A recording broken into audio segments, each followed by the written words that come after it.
Hello everyone. तर चला आज आपण बघूया रानभाजी. तर ही भाजी आहे तेरीची पानं आणलेली आहेत गावावरून. तर आता पावसाळ्यात रानभाज्या खायला हव्या, तर ती धुवून मी आता कापून घेतलेली आहे आणि तिला आपल्याला उकळून घ्यायची आहे. थोडंसं मीठ घालायचं. त्यानंतर शेंगदाणे पण मी इथे डायरेक्टली वाफेला लावत आहे. दोन्ही आपल्याला कुकरमध्ये उकळून घ्यायचं आहे. चांगलं उकळून झाल्याच्या नंतर मी आता इकडे ही वाटी साईडला काढून ठेवणार आहे शेंगदाण्याची.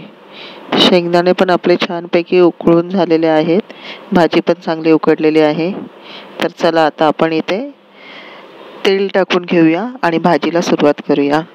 तर इथे मी तेलात जिरे, अद्रक लसूणची पेस्ट एकत्र करून घेतलेली आहे आणि मग मी आता त्यावर हे मसाले टाकत आहे. तर ते मसाले मी मेन्शन केलेले आहेत, तुम्ही बघू शकता. तेही मसाले आपल्याला छानपैकी हलवून घ्यायचे आहेत. मग ही आपली उकडलेली तेरीची भाजी टाकून आपल्याला एकत्र करून घ्यायचं आहे.